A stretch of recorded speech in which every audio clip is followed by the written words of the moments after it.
Victory is ours. Kemenangan sebenarnya saudara, kemenangan itu kalau kita lihat di dalam hidup ini, kemenangan itu ada dua jenis. Yang pertama, kemenangan yang kita peroleh dari hasil usaha kita. Kalau kita seorang petinju, kita akan bertinju supaya kita bisa menang. Ketika kita menang, kita mendapatkan upah dari hasil kemenangan kita. Ada usaha yang kita lakukan, ada effort di sana, ada korban, ada sesuatu yang kita korbankan untuk memperoleh kemenangan. Jenis yang pertama, kemenangan yang kita peroleh karena usaha kita. Tetapi tema ini berbicara tentang kemenangan yang lain. Kemenangan yang kita peroleh, yang kita dapatkan tanpa usaha kita. Kemenangan yang seperti apa? Di dunia ini juga sama, saudara. Saudara, kita mendapatkan beras, bukan kita yang tanam, petani yang tanam, tetapi kita bisa makan makan nasi ya, beras. Bukan usaha kita, tetapi kita tinggal menerima. Atau yang lebih nyata lagi, anak-anak muda yang tinggal di rumah. Bukan usahanya mendapatkan rumah, tapi ada orang tua yang bekerja untuk dia. Dia taunya tinggal datang, bobok di rumah, dan menikmati rumah tanpa berusaha. Makanya anak-anak muda, jangan lupa bersihkan tempat tidurmu. Karena rumahmu bukan hasil usahamu, tetapi pemberian orang tuamu.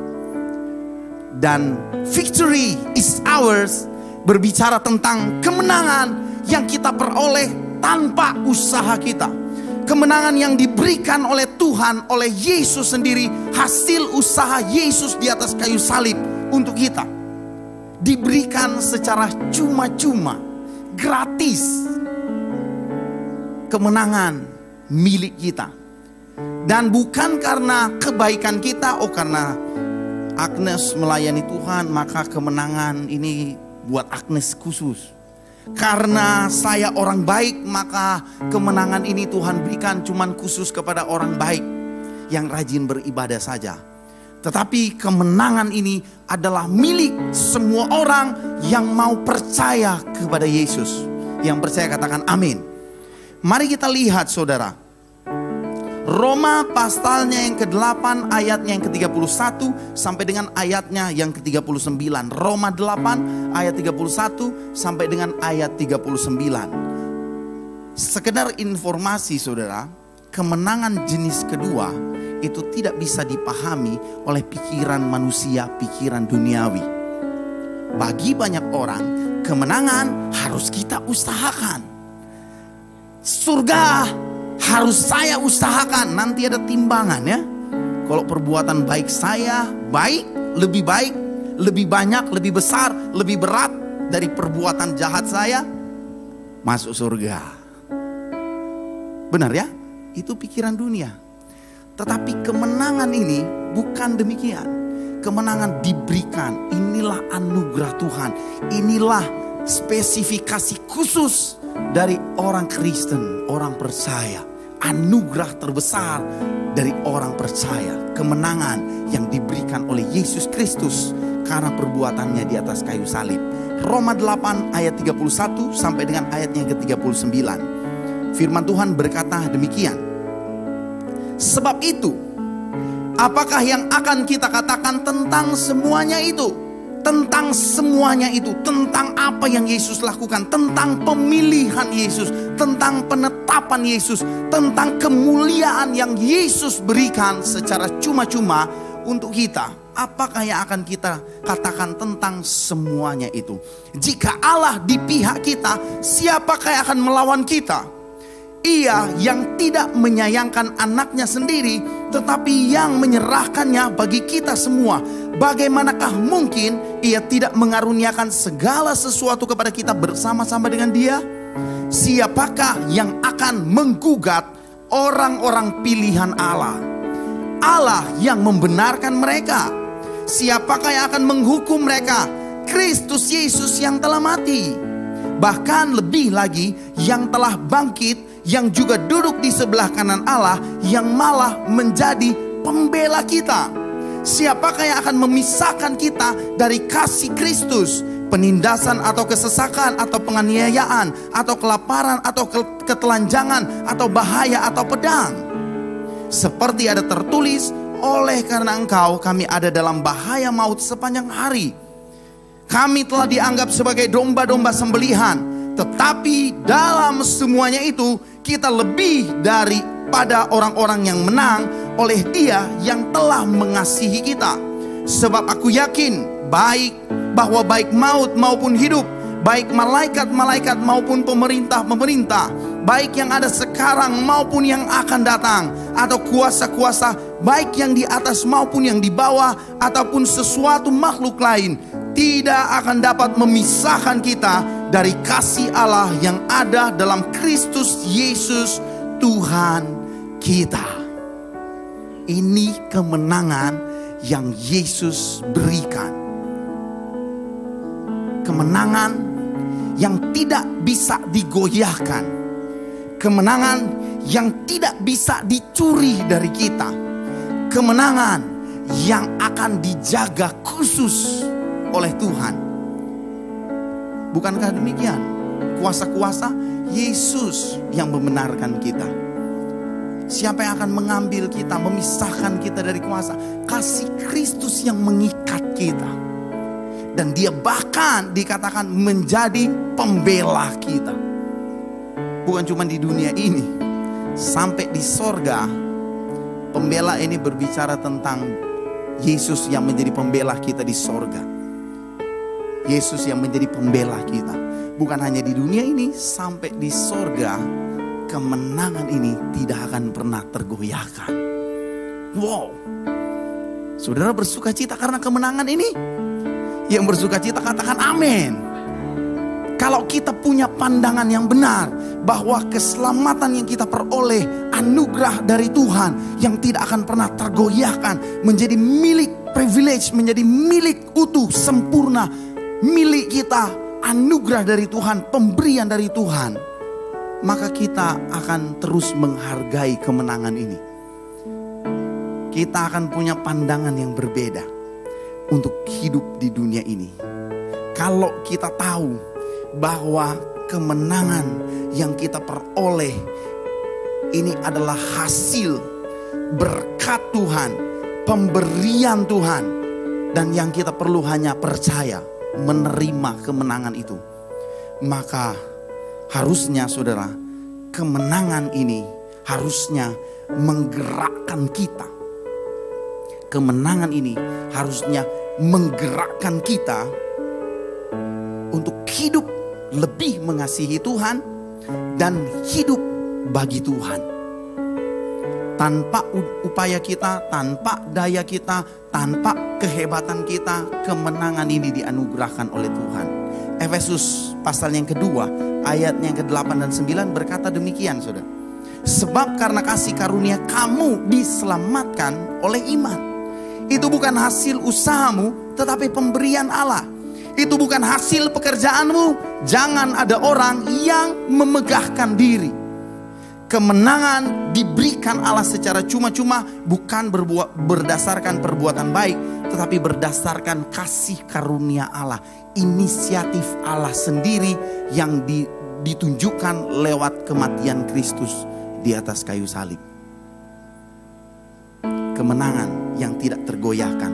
Kemenangan ini harusnya menggerakkan kita untuk hidup mengasihi Tuhan dan hidup bagi Tuhan. Pertanyaannya saudara, kita hidup untuk siapa? Apakah kita hidup untuk diri kita sendiri, atau kita hidup untuk Tuhan? Kadang saudara, pertanyaan ini harus kita tanyakan kepada diri kita sendiri. Karena kadang kita hidup bukan untuk Tuhan lagi, tetapi kita hidup untuk diri kita sendiri. Demikian juga orang yang telah ada di dalam Kristus, mereka tidak lagi hidup untuk diri mereka sendiri, tetapi mereka hidup untuk Tuhan. Kalau ternyata ada orang yang hidup untuk dirinya sendiri dan untuk hidup untuk Tuhan, kita perlu bertanya, untuk siapa kita hidup di dunia ini? Rasul Paulus sebelum menjadi Rasul Kristus, dia punya keindahan dunia. Rasul Paulus terpelajar, dia terpelajar. Rasul Paulus hidup tidak bercela. Dia punya kedudukan yang tinggi dan kemudian dia adalah warga negara kerajaan Romawi, warga negara Roma. Itulah sebabnya waktu Rasul Paulus ditangkap oleh perwira dan waktu mereka akan menyesah dia, Rasul Paulus berkata, apakah engkau berani menyesah warga negara Roma tanpa diadili? Perwira itu langsung takut dan dia memberitahukan kepada kepala pengawal. Dan kepala pengawal bertanya, Paulus, apakah engkau benar warga negara Roma? Paulus berkata, benar, aku warga negara Roma. Kemudian pemimpin pasukan berkata, warga negara Roma aku dapatkan dengan membayar harga yang mahal.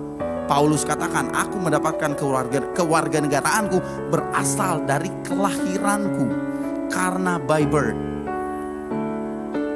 Bayangkan saudara, Rasul Paulus punya kedudukan, Rasul Paulus terpelajar, hidup Rasul Paulus tidak bercelah, dan kemudian dia warga negara Roma. Itulah sebabnya Paulus bisa naik banding kepada kaisar karena dia warga negara Roma, dan warga negara Roma saat itu kedudukannya sangat tinggi. Tapi kemudian Paulus berkata di dalam Filipi pasal yang ketiga ayat 7-9, dia berkata demikian, tetapi apa yang dahulu merupakan keuntungan bagiku, sekarang kuanggap rugi karena Kristus. Malahan segala sesuatu kuanggap rugi karena pengenalan akan Kristus Tuhanku lebih mulia daripada semuanya. Oleh karena dialah aku telah melepaskan semuanya itu dan menganggapnya sampah, supaya aku memperoleh Kristus dan berada di dalam dia, bukan dengan kebenaranku sendiri karena menaati hukum Taurat, melainkan dengan kebenaran karena kepercayaan kepada Kristus, yaitu kebenaran yang Allah anugerahkan berdasarkan kepercayaan. Apakah hidup kita bagi Kristus atau kita hidup untuk diri kita sendiri? Apakah ketika Anda hidup, Anda masih bergairah untuk Tuhan? Apakah ketika Anda mencapai kesuksesan, apakah kesuksesan itu tujuannya untuk memuliakan nama Tuhan? Apakah semua yang kita miliki untuk melayani Tuhan? Apakah kita akan tetap percaya ketika kita ada di dalam kesesakan, ketika kita ada dalam penderitaan, ketika kita ada dalam kekurangan? Apakah kita akan tetap memuliakan Tuhan atau kita mengeluh? Saya sharing dengan salah satu jemaat.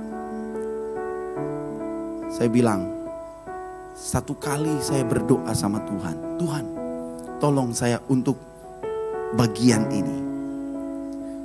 Dan doa saya, saudara, doa yang egois. Saya bilang sama Tuhan, Tuhan, saya sudah melayani Tuhan, ya kan? Tuhan, saya rajin memberi persembahan, bahkan perpuluhan, nyandak terlambat setiap tanggal 2. Tuhan, bukankah saya sudah menyerahkan seluruh hidupku untuk Tuhan? Nah, itu dulu yang disampaikan tuh, sogok Pak Tuhan dulu. Kemudian saya bilang, Tuhan, tolonglah saya untuk bagian ini. Tunggu lagi. Besoknya, belum juga ada jawaban. Berdoa dulu lagi. Beberapa waktu kemudian, saya mulai seperti kesal dengan Tuhan. Masa Tuhan berkuasa untuk bagian ini saja Tuhan tidak menolong saya? cuman satu jawaban yang bergema di hati saya.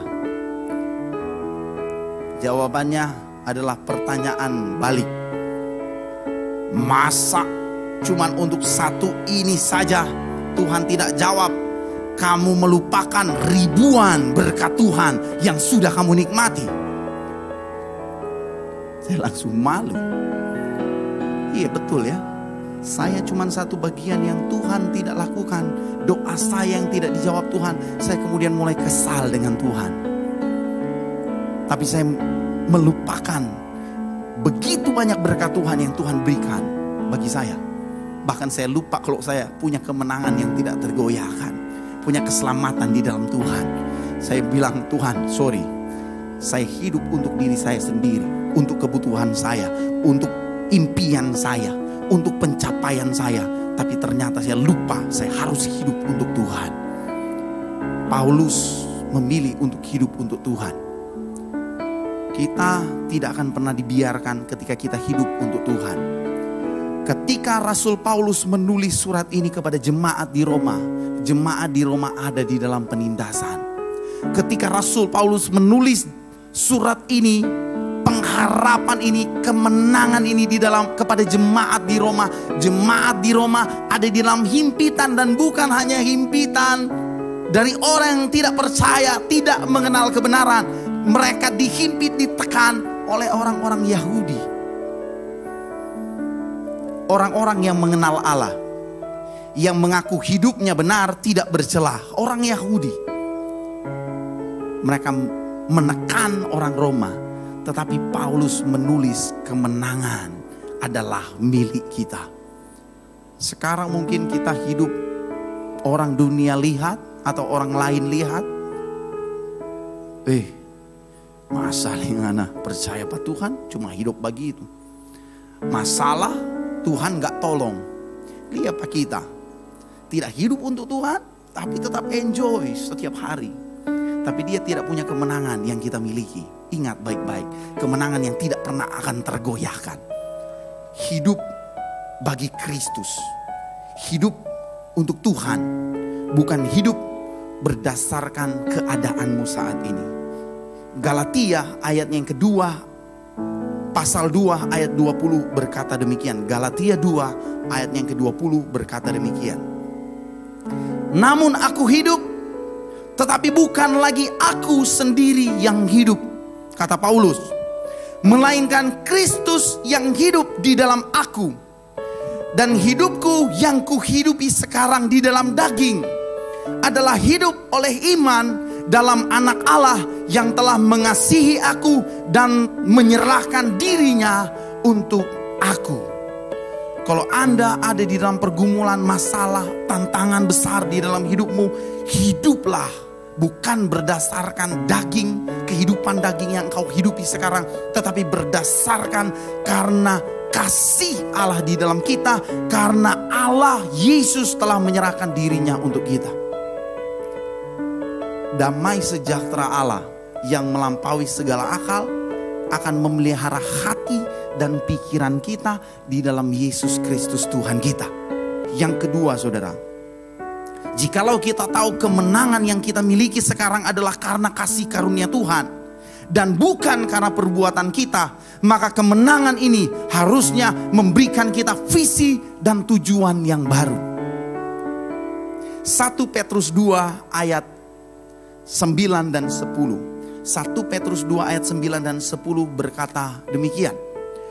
Tetapi kamulah bangsa yang terpilih. Bangsa yang terpilih katakan amin. Imamat yang rajani, bangsa yang kudus, umat kepunyaan Allah sendiri, supaya kamu memberitakan perbuatan-perbuatan yang besar dari Dia yang telah memanggil kamu keluar dari kegelapan kepada terangnya yang ajaib. Kamu yang dahulu bukan umat Allah, tetapi yang sekarang telah menjadi umatnya. Yang dahulu tidak dikasihani, tetapi yang sekarang telah beroleh belas kasihan.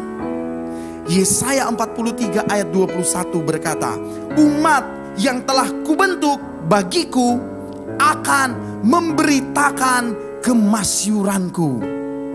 Efesus 2 ayat 10 berkata, karena kita ini buatan Allah, diciptakan di dalam Kristus Yesus untuk melakukan pekerjaan baik yang dipersiapkan Allah sebelumnya. Ia mau supaya kita hidup di dalamnya. Tidak ada kemenangan yang gemilang jika dirayakan sendiri. Kemenangan akan menjadi berarti ketika kita merayakannya bersama orang lain. Bukan hanya orang-orang yang kita kasihi, saudara. Karena kemenangan ini bukan milik kita. Kemenangan ini adalah pemberian Allah, anugerah Allah. Karena kemenangan ini adalah anugerah Allah, kita harus membagikan kepada orang lain. Bukan hanya itu, saudara. Banyak orang setialah, setia sampai mati. Seperti Tuhan Yesus setia sampai mati, tapi Tuhan Yesus bangkit. Kita perlu memberitakan Yesus kepada orang lain. Kita perlu menyaksikan Kristus kepada orang lain. Matius 18 ayat 14 berkata demikian. Demikian juga Bapamu yang di sorga tidak menghendaki supaya seorang pun dari anak-anak ini hilang. Kita sering menyanyikan lagunya. Dia meninggalkan yang 99 dan mencari satu yang sesat. Ayat sebelumnya itu berkata demikian. Bapa tidak menghendaki seorang pun dari anak-anak ini hilang atau binasa. Kita anak-anak Allah. Ketika kita percaya kepada Kristus, maka kita menjadi anak-anak Allah. Betapa egoisnya kita ketika kita tahu bahwa keselamatan tidak ada di dalam siapapun juga. Yang percaya katakan amin. Hanya ada di dalam Kristus. Betapa egoisnya kita kalau kita tidak membagi kemenangan yang kita terima kepada orang lain yang belum percaya kepada Kristus. Kalau kita tahu keselamatan hanya ada di dalam Kristus. Karena memang benar keselamatan tidak ada di dalam nama lain, hanya oleh Kristus. Kisah Para Rasul 4 ayat 10 dan 12 berkata, maka ketahuilah oleh kamu sekalian dan oleh seluruh umat Israel bahwa dalam nama Yesus Kristus orang Nazaret yang telah kamu salibkan, tetapi yang telah dibangkitkan oleh Allah dari antara orang mati, bahwa oleh karena Yesus itulah orang ini berdiri dengan sehat di depan kamu sekarang. Di depan kamu, Yesus adalah batu yang dibuang oleh tukang-tukang bangunan, yaitu kamu sendiri. Namun ia telah menjadi batu penjuru. Dan keselamatan tidak ada di dalam siapapun juga selain di dalam Dia. Sebab di bawah kolong langit ini tidak ada nama lain yang diberikan kepada manusia yang olehnya kita dapat diselamatkan. Kalau kita tahu keselamatan hanya ada di dalam Kristus, kita sebaiknya melihat visi yang baru dari Tuhan.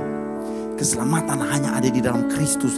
Jikalau orang ini tidak percaya kepada Kristus, berarti dia tidak selamat. Orang bilang, jangan bilang begitu, nanti kamu akan disalahkan. Maaf saudara, ini bukan soal disalahkan atau tidak, tetapi ini soal visi yang baru. Kalau kita tahu keselamatan kita telah peroleh, kalau itu anugerah Tuhan bagi orang lain juga, kita sebaiknya memberitakan Yesus kepada mereka. Mereka mau terima atau tidak bukan urusan kita, tetapi itu pekerjaan Roh Kudus di dalam hati mereka yang menginsafkan orang akan dosa. Tugas kita, visi kita yang baru, tujuan kita yang baru adalah memberitakan Kristus, menceritakan Yesus kepada orang lain. Karena kemenangan yang kita punya, kemenangan yang tidak tergoyahkan. Kemenangan yang akan memimpin kita, membimbing kita, mengarahkan kita untuk kita hidup bersama dengan Kristus di dalam kerajaan sorga. Dan kemenangan ini juga milik orang lain, bukan milik kita sendiri.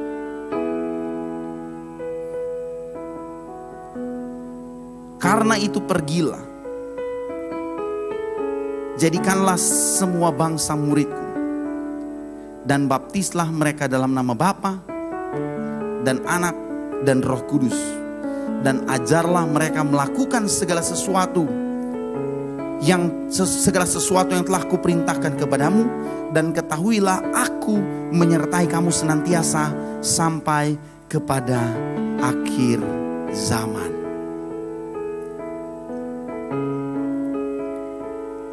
Bagi Yesus bukan soal kita fasih berbicara atau tidak. Bagi Yesus bukan soal kita berani memberitakan Injil atau tidak. Tetapi bagi Yesus tugas memberitakan Injil adalah karena kasih karunia Tuhan yang Tuhan kerjakan dalam diri kita. Itu yang kita bagikan kepada orang lain, supaya orang bisa mengenal Kristus dan menerima Yesus sebagai Tuhan dan Juru Selamat. Karena kemenangan adalah milik kita. The victory is ours. Hiduplah dalam kemenangan. Hiduplah dalam damai sejahtera. Hiduplah untuk Tuhan. Hiduplah untuk visi dan tujuan Tuhan yang baru, berdasarkan kemenangan yang kau berikan. Kemenangan tidak lagi untuk dikerjakan, saudara, untuk memperoleh kemenangan. Tetapi kemenangan, saatnya kemenangan itu engkau bagikan. Banyak orang Kristen juga salah. Saya harus mengerjakan keselamatan. Dalam pengertian, saudara, keselamatan itu perlu engkau bagikan kepada orang lain. Dalam pengertian hidup di dalam keselamatan. Sudah dapatkan keselamatan dan engkau hidup di dalam keselamatan, itu arti mengerjakan keselamatan. Bukan bekerja supaya mendapatkan keselamatan, bukan. Kita tidak lagi mengerjakan itu karena pekerjaan Yesus di atas kayu salib. Terakhir Yesus berkata, sudah selesai. It is finished. Saatnya kita membagikan keselamatan, kemenangan kepada orang lain. Saudara siap?